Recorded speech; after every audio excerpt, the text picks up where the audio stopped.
Welcome to our channel. Ini adalah lira, mata uang Turki. Dibandingkan dengan dolar Amerika Serikat, lira pada dasarnya sedang kuat-kuatnya hampir sepanjang tahun 2022. Namun, seperti yang terlihat di grafik ini, lira sudah turun tanpa henti untuk waktu yang lama sebelum itu. Dan kemudian mulai turun lebih cepat jelang tahun 2022. Di titik inilah sejumlah media internasional, terutama Barat, mulai melaporkan bahwa ekonomi Turki sedang dalam keadaan tidak baik. Laporan DW misalnya menyebut, krisis ekonomi benar-benar menghantam masyarakat terutama kelas menengah dan orang miskin Turki. Euronews juga mempublikasikan tulisan yang kurang lebih sama dengan menyatakan perekonomian Turki berantakan. Inflasi yang tidak terkendali dan lira yang runtuh telah mendorong jutaan orang Turki ke jurang kehancuran finansial.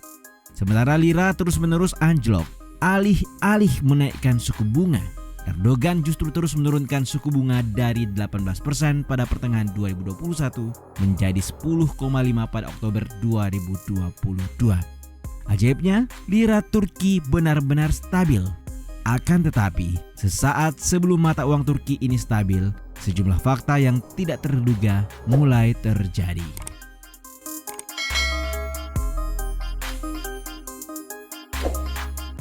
Erdogan untuk waktu yang lama merupakan salah satu pemimpin dunia yang vokal mengkritik Israel. Selain pembunuhan, pemerintah Israel saat ini mengabaikan semua nilai-nilai kemanusiaan, kata Erdogan. Namun sekarang ini, sejak Agustus 2022, pemerintah Turki membuka kembali kedutaan mereka di Tel Aviv.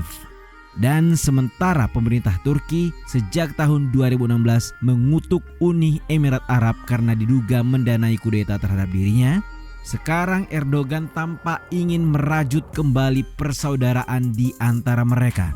Puncaknya tidak lama setelah lira stabil.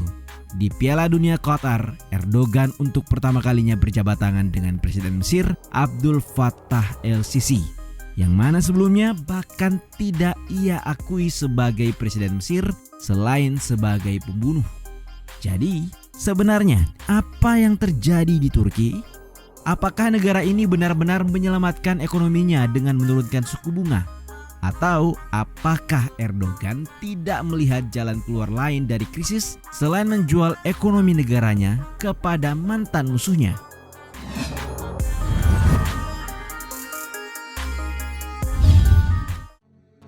Pertama-tama, sebelum menjawab pertanyaan tadi, mari kita cari tahu mengapa mata uang Turki runtuh.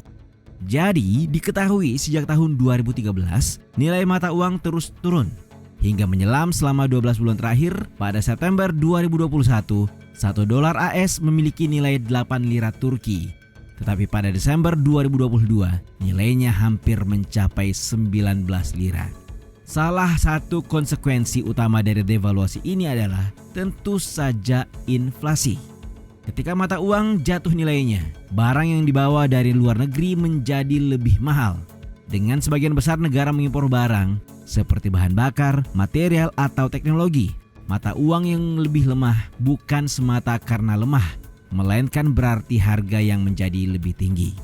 Hal ini pada gilirannya telah memicu krisis, bahkan memecahkan rekor inflasi di antara tingkat tertinggi di Eropa. Institut Statistik Turki melaporkan bahwa inflasi mencapai level tertinggi dalam 25 tahun terakhir, yakni sebesar 85% pada Oktober 2022. Kendati banyak yang mengklaim tingkat real kemungkinan lebih tinggi. Sementara analis independen di ENAK, sebagaimana dalam tulisan ini memperkirakan, inflasi indeks harga konsumen tahunan Turki sebenarnya adalah 176,0%. Banyak bisnis Turki telah terpukul oleh jatuhnya nilai lira yang telah menyebabkan biaya produksi melonjak. Sementara upah yang minim telah terkuras karena masyarakat hanya dapat membeli lebih sedikit barang dengan pendapatan mereka.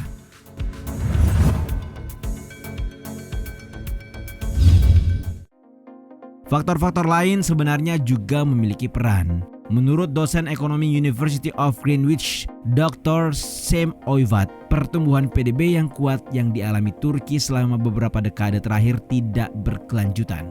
Beberapa di antaranya disebabkan oleh masalah struktural yang lebih dalam, seperti defisit neraca berjalan Turki yang besar, yang berarti negara ini mengimpor lebih banyak daripada ekspornya. Hal lain yang juga berperan besar adalah suku bunga. Seperti dalam teorinya, ketika ekonomi tumbuh pesat, kenaikan suku bunga sering digunakan bank sentral untuk mendinginkan perekonomian. Biasanya dilakukan dengan meningkatkan biaya pinjaman uang yang tujuannya mengurangi kegiatan ekonomi. Namun di Turki yang terjadi malah sebaliknya. Suku bunga telah dipertahankan sangat rendah oleh Bank Sentral Turki, menyebabkan ekonominya jadi lepas kendali. Timothy S., pakar pasar berkembang di Blue Bay Asset Management, menyatakan hal demikian. Di Turki pertumbuhan terlalu tinggi, permintaan domestik terlalu tinggi, impor terlalu tinggi, semuanya terlalu panas. Akibatnya kepercayaan terhadap ekonomi runtuh. Dan di saat yang sama, investor asing dan lokal menarik uang mereka dari bank-bank Turki karena lira terjun bebas. Lebih jauh, menurut Ash, suku bunga rendah sebagian besar disebabkan oleh pemahaman tidak ortodoks dalam tanda kutip Presiden Recep Tayyip Erdogan tentang kebijakan moneter.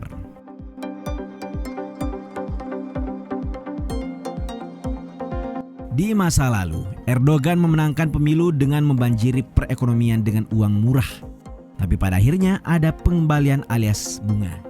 Ash juga mengklaim bahwa suku bunga rendah telah menguntungkan bagi pemimpin partai AKP tersebut, seperti perusahaan konstruksi dan real estate-nya yang dapat meraup lebih banyak keuntungan dari pinjaman yang lebih murah.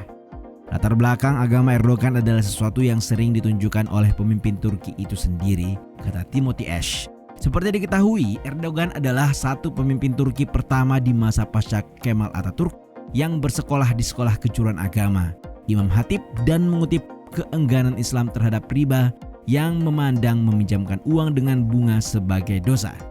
Nah, konsep riba itulah yang seringkali diulang-ulang Erdogan dan jadi salah satu alasan ketika menurunkan suku bunga di tahun 2021.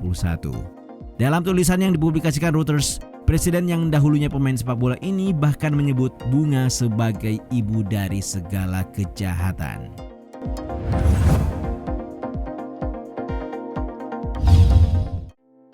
Selain itu, pandangan tradisionalis Erdogan dan apa yang disebutnya Neo-Ottoman membuat Turki banyak berinvestasi di masjid serta lembaga keagamaan lainnya, baik di dalam maupun luar negeri, membuat sosoknya begitu disayangi oleh masyarakat.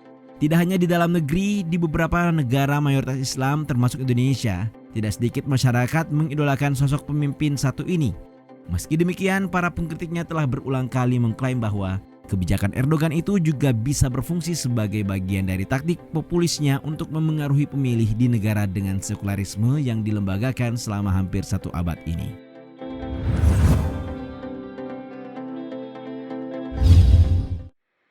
Sebenarnya sejumlah pejabat Turki menyadari apa yang terjadi dan telah berjuang mengkritik status quo. Namun tidak seperti situasi di sebagian besar negara maju.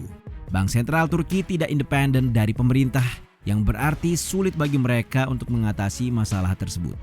Erdogan bahkan telah memberhentikan beberapa menteri keuangan dan kepala bank sentral lantaran menentang keinginan Erdogan yang mereka nilai tidak konvensional. Di titik ini, sentralisasi kekuasaan di tangan Presiden Turki menjadi inti dari persoalan yang kini terjadi. Dalam 10 tahun pertama pemerintahan, partai penguasa AKP memiliki kebijakan yang cukup ortodoks dan pemerintah lebih merupakan gereja yang luas. Seperti halnya Vladimir Putin di Rusia, Erdogan tampaknya memiliki kekuatan dan pengaruh politik yang hampir sama. Seperti diketahui pada tahun 2019, Erdogan dan partai AKP-nya sempat anjlok dalam jajak pendapat karena ekonomi memburuk, kehilangan kendali atas dua kota besar Turki, Istanbul dan Ankara dalam pemilu lokal.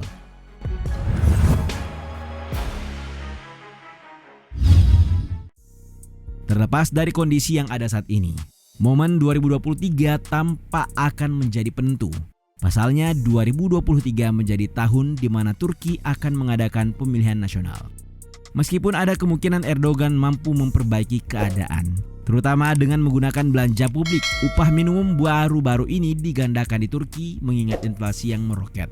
Dan paling kontras, sebagaimana dalam dua laporan berita ini, Presiden Turki mulai menekan suara-suara oposisi dengan memenjarakan wali kota Istanbul, Ekrem İmamoğlu, pada Desember 2022 karena diduga menghina pejabat serta menyusun undang-undang pers yang dapat mengkriminalisasi disinformasi. Pada akhirnya, prospek jangka panjang pemerintahan Erdogan dan partainya akan redup jika jajak pendapat tetap rendah dan kebijakan ekonomi Turki tidak berubah.